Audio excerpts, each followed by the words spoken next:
Hello students, today we will discuss methods chapter of .NET. As we know what is method, this is just like function. Function जैसा होता है कि आपका एक self contained block होता है, block of statement, जो कि एक पर्टिकुलर टास्क को, एक स्पेसिफिक टास्क को परफॉर्म करने के लिए काम में आता है, उसे हम फंक्शन कहते हैं। इन द सेम वे हम .NET में फंक्शंस को ही हम क्या कह देते हैं, मेथड्स कह देते हैं। .NET के अंदर सारी चीज़ें आपकी क्लासेस की फॉर्म में होती हैं। क्लासेस के अंदर आपके दो चीज़ें मेन होती हैं, एक होते हैं आपके डेटा मेंबर्स और दूसरे होते हैं आपके मेथड्स। तो जब हम एक बहुत बड़े प्रोग्राम को एक क्लास की मदद से जब हम बनाते हैं तो छोटे छोटे कंपोनेंट्स में उसे डिवाइड करते हैं। उन छोटे छोटे कंपोनेंट्स का काम होता है कि एक यूनिक, एक आइडेंटिफिएबल पर्पस के लिए, एक स्पेसिफिक टास्क के लिए छोटे छोटे हम मेथड्स बना लेते हैं। एक तरीके से हम ये कह सकते हैं कि ये एक तरीका है कि आप एक अपने बड़े C# के प्रोग्राम को मॉड्यूलराइज वे में इंटेलिजेंट यूज करके मेथड्स का एक प्रॉपर तरीके से एक कॉम्प्लेक्स प्रोग्राम को सिंप्लीफाइड वे से बना सकते हैं। अब हम बात करते हैं कि जैसे आपके मेथड्स होते हैं, किसी भी सॉफ्टवेयर को बनाने में वो आपकी मदद करते हैं कि वो कॉम्प्लेक्सिटी को रिड्यूस करते हैं।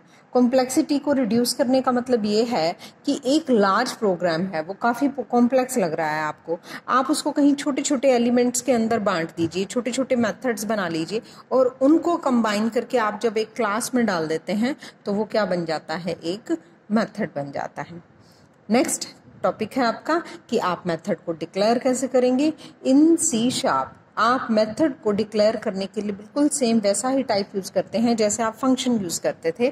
तो सबसे पहले आप लिखते हैं अपना मॉडिफायर, मॉडिफायर के बाद आपका मेथड का टाइप, फिर मेथड का नेम और फिर आर्गुमेंट्स लिखते हैं। Data type argument 1, data type argument 2, comma डाल के आप कितने भी आर्गुमेंट इसके अंदर डाल सकते हैं। इन्हीं आर्गुमेंट्स को आप पैरामीटर्स भी कहते हैं। फिर आप इस मेथड की बॉडी के अंदर लोकल वेरिएबल डिक्लेयर करते हैं, स्टेटमेंट्स लिखते हैं, अपनी सेमीकोलन लगाते जाते हैं और एंड में लास्ट स्टेटमेंट जैसे आपकी किसी भी फंक्शन में आती है आप लिखते हैं रिटर्न स्टेटमेंट। तो ये सभी एलिमेंट्स थे इसके अंदर। अगर मैं आपको बताऊं तो आपके जो मेथड थे, मेथड को डिफाइन करते समय हम जो इसके अंदर M टाइप लिखते हैं वो M टाइप बताती है कि कौन सी टाइप की वैल्यू इसके अंदर आप डाल सकते हैं और कौन से मॉडिफायर होते हैं वो यहाँ पे आपको दे रखे हैं। तो आपके तीन बेसिकली अगर हम बात करें तो हम पब्लिक, प्रोटेक्टेड और प्राइवेट, ये मॉडिफायर पहले पढ़ चुके हैं। नेक्स्ट आपका मॉडिफायर न्यू जो आपको नजर आ रहा है दैट इज स्टैटिक। पब्लिक, जैसा कि आप पहले भी क्लासेस में मैं आपको बता चुकी हूँ कि जब किसी भी मेथड को आप पब्लिक बना देते हो तो उसे हम कहीं पे भी including your class, inside your class and outside your class, कहीं पे भी उसे कॉल कर सकते हैं। ये होता है पब्लिक, जिसका स्कोप पब्लिक होता है। और प्राइवेट, जैसा कि हम जानते हैं कि किसी भी मेथड को अगर हम प्राइवेट बना देते हैं तो वो always inside the class he accessible होगा। इन आउटसाइड द क्लास उस मेथड का कोई स्कोप नहीं होता है। उसके बाद आपका आता है प्रोटेक्टेड। प्रोटेक्टेड की अगर हम बात करें तो प्रोटेक्टेड का कंसेप्ट ही तब आता है जब आपका इनहेरिटेंस होता है। तो इनहेरिटेंस में होता क्या है कि जो आपकी डिराइव क्लास है उसमें भी वो फंक्शन एक्सेसिबल है और जिस क्लास में लिखा है उसमें भी वो एक्सेसिबल है, लेकिन आउटसाइड दैट क्लास कोई भी बाहर की क्लास है वो उसे एक्सेस नहीं कर सकती, सिर्फ आपकी डिराइव क्लास ही उसको एक्सेस कर सकती है। Now the new type is static. तो स्टैटिक मेथड का मतलब क्या होता है कि the method doesn't operate on the specific instance of the class that is object. Normally हम किसी भी फंक्शन या किसी भी मेथड को बनाते हैं तो उसे एक्सेस करने के लिए हमें क्या करना पड़ता है, अपनी क्लास का ऑब्जेक्ट बनाना पड़ता है। ऑब्जेक्ट डॉट लगा के हम उस फंक्शन को फेच करते हैं या कॉल करते हैं। लेकिन अगर हम चाहते हैं कि हम बिना ऑब्जेक्ट बनाए उस क्लास का किसी भी फंक्शन को अगर हम कॉल करना चाहें तो उस फंक्शन को हमें कैसा बनाना पड़ता है, उस मेथड को हमें स्टैटिक बनाना पड़ता है। तो स्टैटिक मेथड वो मेथड है जिसे कॉल करने के लिए, जिस पर ऑपरेट करने के लिए आपको ऑब्जेक्ट की ज़रूरत नहीं पड़ती है, उसे हम कहते हैं स्टैटिक। बाकी सारी चीज़ें आपकी सेम हैं। जैसे अगर आपका मेथड या फंक्शन कुछ रिटर्न नहीं कर रहा है तो वो वॉइड होता है। अगर उसमें कोई पैरामीटर्स नहीं हैं तो आप उसमें भी वॉइड लिख सकते हैं।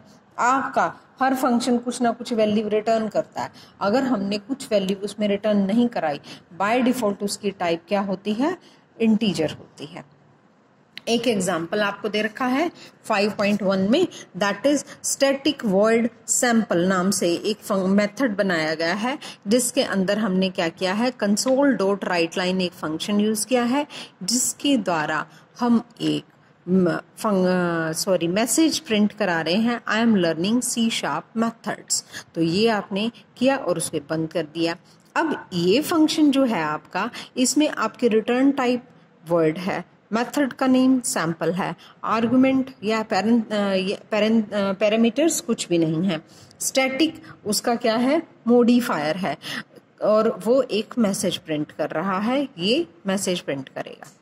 नेक्स्ट है रिटर्न स्टेटमेंट। जैसा कि मैंने अभी आपको बताया कि हमेशा आपके मेथड में लास्ट स्टेटमेंट क्या होती है, रिटर्न स्टेटमेंट होती है। अब रिटर्न स्टेटमेंट का एक एग्जांपल आपको बता रहे हैं कि स्टैटिक इंटीजर इवन नाम से हमने एक मेथड बनाया, जिसके अंदर एक पैरामीटर पास किया है आपका इंटीजर टाइप का n। अगर आपका n modulus 2 is equal to 0 हो जाता है, मीन्स अगर n को पूरा 2 से डिवाइड करने के बाद कुछ भी मॉडुलस नहीं बचता है, रिमाइंडर कुछ नहीं आता है, तो रिटर्न 1 कर दे। दैट मीन्स क्या कर दे कि ये नंबर इवन है। एल्स रिटर्न कर दे 0, दैट मीन्स ये फॉल्स हो गया। दैट मीन्स वो नंबर इवन ना होकर क्या है, ओड है। तो ये मेथड 1 रिटर्न करेगा अगर कोई नंबर डिविजिबल होगा 2 से, और ये मेथड रिटर्न करेगा 0 अगर कोई 2 से डिविजिबल नहीं होगा। तो उसके बाद कॉल कैसे करना है इस मेथड को, बहुत ही सिंपल, इस प्रोग्राम की मदद से समझने की कोशिश करते हैं। सबसे पहले हम इस प्रोग्राम में लिखेंगे सिस्टम। यूजिंग सिस्टम हम लिखते ही हैं कि हम सिस्टम नाम की एक बेसिक क्लास है जिसको हम यूज़ कर रहे हैं। क्लास बनाई है हमने मेथड डेमो के नाम से।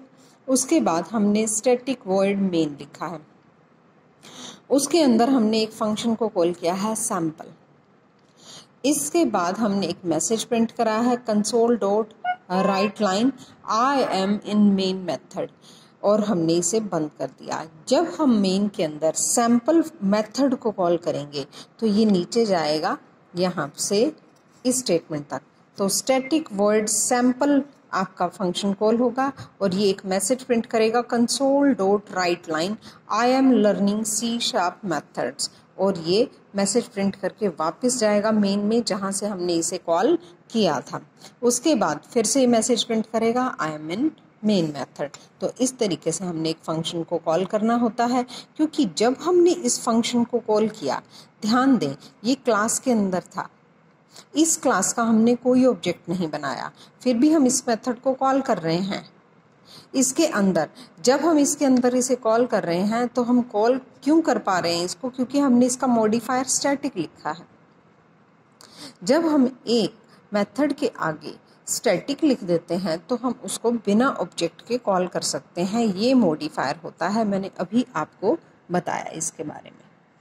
तो नेक्स्ट टॉपिक है आपका फॉर्मल और एक्चुअल पैरामीटर्स। आपका सेम है बिल्कुल जैसे आप C में या C++ में पढ़ चुके हैं, वो आपको खुद ही पढ़ना है और उसके बाद हम इसको कल डिस्कस करेंगे। Thank you.